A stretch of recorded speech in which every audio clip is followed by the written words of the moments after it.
देखिए आज जो हम आपके साथ अपना टॉपिक स्टार्ट करने जा रहे हैं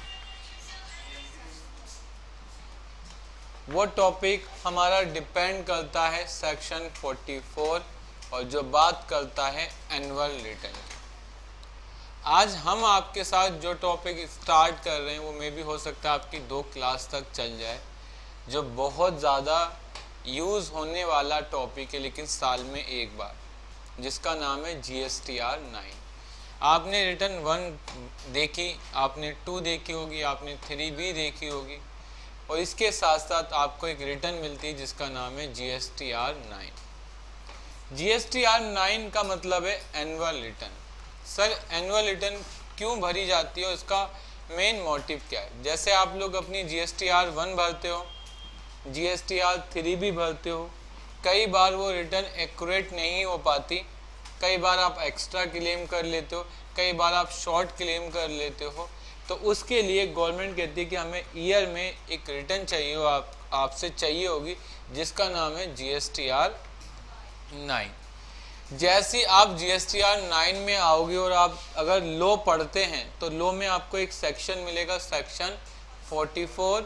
रूल है इसका 80 नंबर और इसके अंदर 4 तरीके के फॉर्म होते हैं। Good evening. एक होता है GSTR 9, एक होता है GSTR 9A, एक होता है GSTR 9B, एक होता है GSTR 9C। टोटल मिलाकर इसमें 4 तरीके के फॉर्म होते हैं और ये बेसिकली अलग अलग लोग भरते हैं। 9 कुछ स्पेसिफाई लोग भरते हैं, 9A कुछ स्पेसिफाई लोग। अगर हम बात करें तो इसके अंदर अभी तक 2 ही नोटिफिकेशन आई। एक आई नोटिफिकेशन नंबर 19/2028, एक नोटिफिकेशन नंबर 74/2018। 2 ही नोटिफिकेशन अभी तक हमें इसको देखने को मिली। अगर हम GSTR 9 की बात करें तो लिखा है no required to be filed.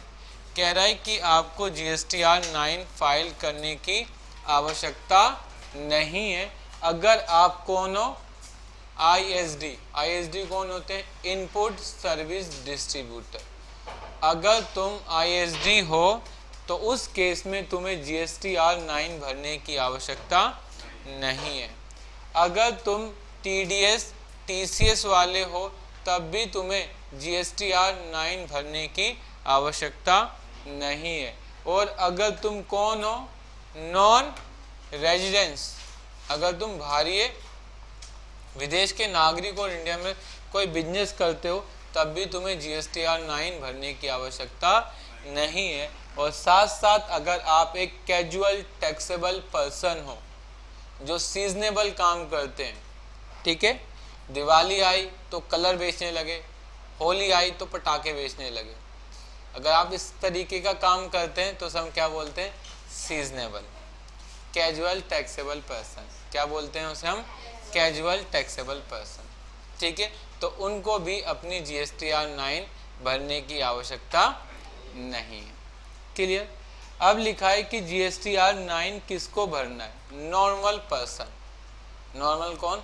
हम लोगों को जो एक रेगुलर डीलर होते हैं उन सभी को GSTR 9 भरने की ज़रूरत है। अगर आप सेक्शन 10 में आते हो, सेक्शन 10 किसकी बात करता है? Composition taxable person. आप सभी को पता होगा कंपोजिशन कौन होते हैं?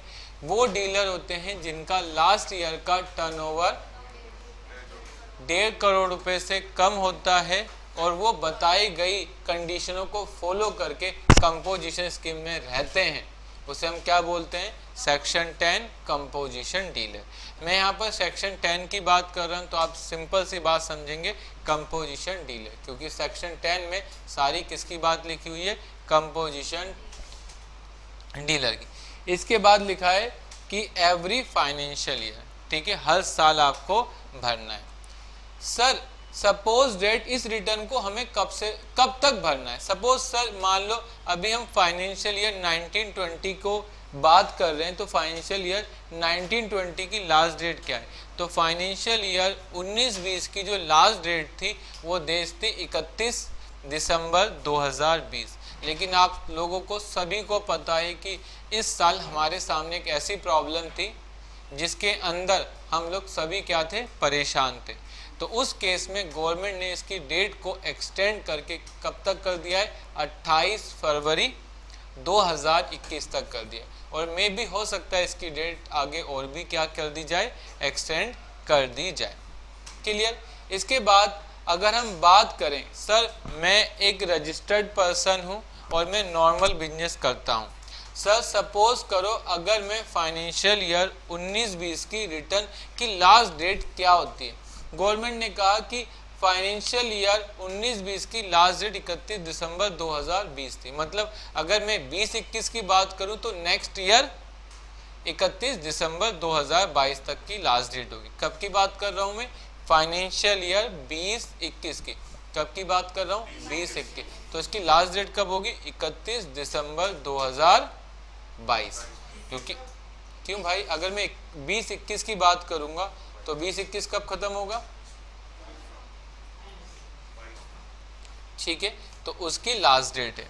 अब एक प्रॉब्लम है, सर सपोज करो मैंने अपना 19-20 फाइनेंशियल ईयर के अंदर अपना जीएसटी नंबर कैंसिल कर दिया था।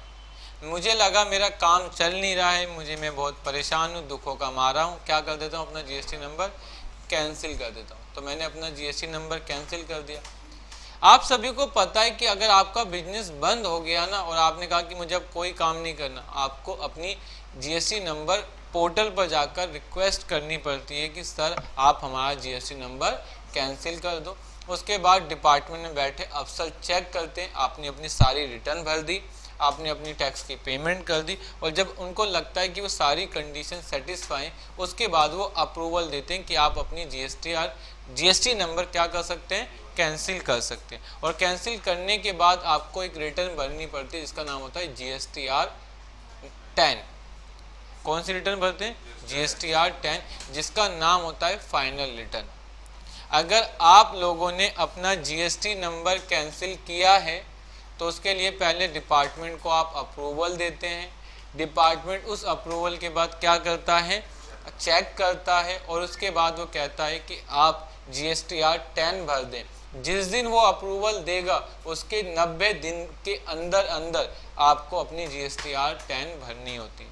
और अगर आप नहीं भरोगे तो गवर्नमेंट आपसे 10,000 रुपये तक की पेनल्टी ले लेती है। और ऐसा बहुत लोगों के साथ होता है। आप ये सोचते हो मेरा बिजनेस बंद हो गया तो मेरा जीएसटी नंबर भी ख़त्म, ऐसा नहीं होता।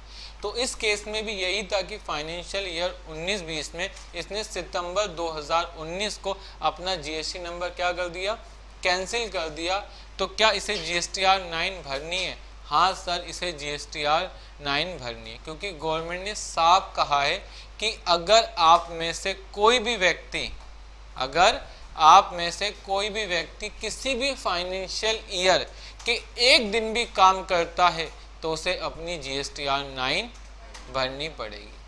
क्लियर?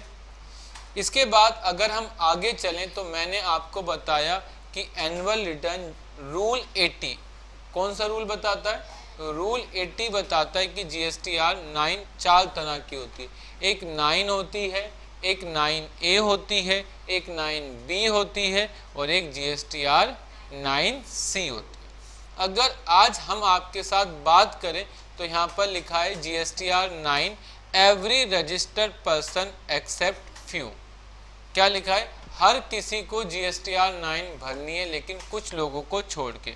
वो सर कौन से लोग थे जिनको GSTR 9 नहीं भरनी थी? उसमें पहले लोग थे कौन से? ISD section 20 input service distributor, section 51, section 52 TDS, TCS, non residence, और लास्ट में था कैजुअल टैक्सेबल पर्सन। इन लोगों को क्या नहीं भरनी थी? GSTR 9 नहीं भरनी थी। तो याद रखोगे, हर किसी को GSTR 9 भरनी है, every registered person except few. इसके बाद GSTR 9A कौन भरेगा? Composition dealer. अगर आप एक कंपोजिशन डीलर हो तो उस केस में आप कौन सी रिटर्न फाइल करोगे? GSTR 9 फाइल करोगे। अगर आप एक ई-कॉमर्स ऑपरेटर हो, कौन हो आप? एक ई-कॉमर्स ऑपरेटर हो, तो उस केस में आप कौन सी रिटर्न फाइल करोगे? GSTR 9 भी फाइल करोगे। और अगर आप कौन हो फॉर ऑडिट केस, अगर आपका लास्ट ईयर का टर्नओवर 5 करोड़ रुपए से ज़्यादा का होता है तो आप GSTR 9 भी भरोगे और 9C भी भरोगे। 9 का मतलब होता है एनुअल रिटर्न और 9C का मतलब होता है रिकंसिलिएशन ऑफ GSTR 9। क्लियर? तो आप सभी याद रखना GSTR 9 किनको भरनी है और 9C किनको भरनी है। अगर आपका लास्ट ईयर का टर्नओवर 5 करोड़ रुपए से ज़्यादा का है तो उस केस में आप 2 रिटर्न भरोगे, एक होगी आपकी GSTR 9 और दूसरी होगी आपकी GSTR 9C। क्लियर? अगर हम GSTR 9 की बात करें तो इसमें बेसिकली 5 पार्ट में इसको डिवाइड किया गया है। कितने पार्ट में डिवाइड किया गया है? इसको 5 पार्टों में डिवाइड किया गया है। सर वो 5 पार्ट कौन से? पहला पार्ट 1 से लेकर 3 तक आपको किस बारे में डिस्कस किया गया? बेसिक डिटेल के बारे में डिस्कस किया गया। कौन सी डिटेल के बारे में डिस्कस किया गया? बेसिक डिटेल के बारे में आपके साथ क्या किया गया है? डिस्कस किया गया। पार्ट नंबर 2 में टेबल नंबर 4 से लेकर टेबल नंबर 5 तक detail of outward supply and inward supply made during the financial year. अगर तुमने फाइनेंशियल ईयर 20-21 में या फिर फाइनेंशियल ईयर 21-22 में, मैं फाइनेंशियल ईयर वर्ड बोल रहा हूँ, ध्यान रखेंगे कौन सा?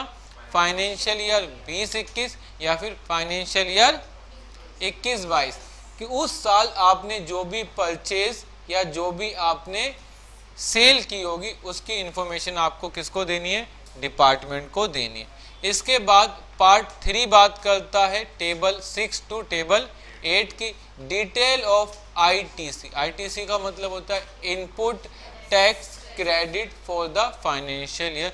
आपने पूरे साल कितना ITC क्लेम किया, उसमें CGST कितना है, SGST कितना है, IGST कितना है।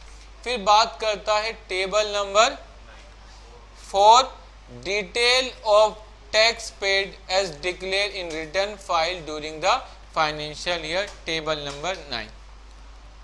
ये कहता है टेबल नंबर 9 में आप हमें ये बताओ कि आपने इस साल कितना टैक्स 3B में फाइल किया है और आपका एक्चुअल टैक्स बनता कितना था।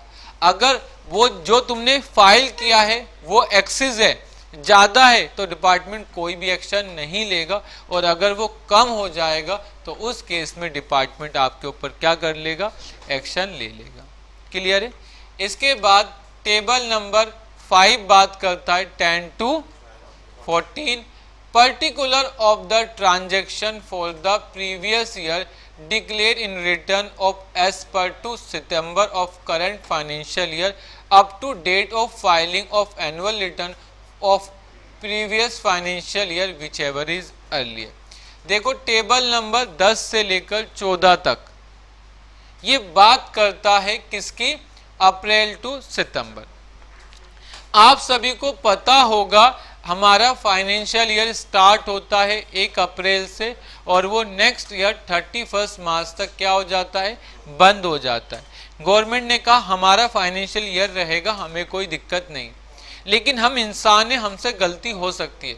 तो डिपार्टमेंट ने कहा है कि अगर आप 1 अप्रैल से लेकर 31 मार्च तक कोई भी गलती करते हैं, उस ईयर के ख़त्म होने के बाद 6 महीने बाद मतलब 30 सितंबर तक आप उसमें कोई भी सुधार करना चाहते हैं तो सुधार को कर सकते हैं, हम उसे एक्सेप्ट करेंगे। मतलब अगर मुझसे 1 अप्रैल 2019 को कोई गलती होती तो मैं 30 सितंबर 2020 तक उसे क्या कर सकता था? ठीक कर सकता। तो गवर्नमेंट ने यही हमसे मांगा है, क्या आपके अगर प्रीवियस फाइनेंशियल ईयर में कोई गलती हुई थी और आपने उसे इस साल ठीक किया है तो वो क्या क्या है वो आप हमें बताइए। टेबल नंबर 10 से लेकर 14 तक। और इसके बाद टेबल नंबर 6 बात करता है 15 to 19 particular of demand and refund supplies receive from composition deem supply sent on approval basis.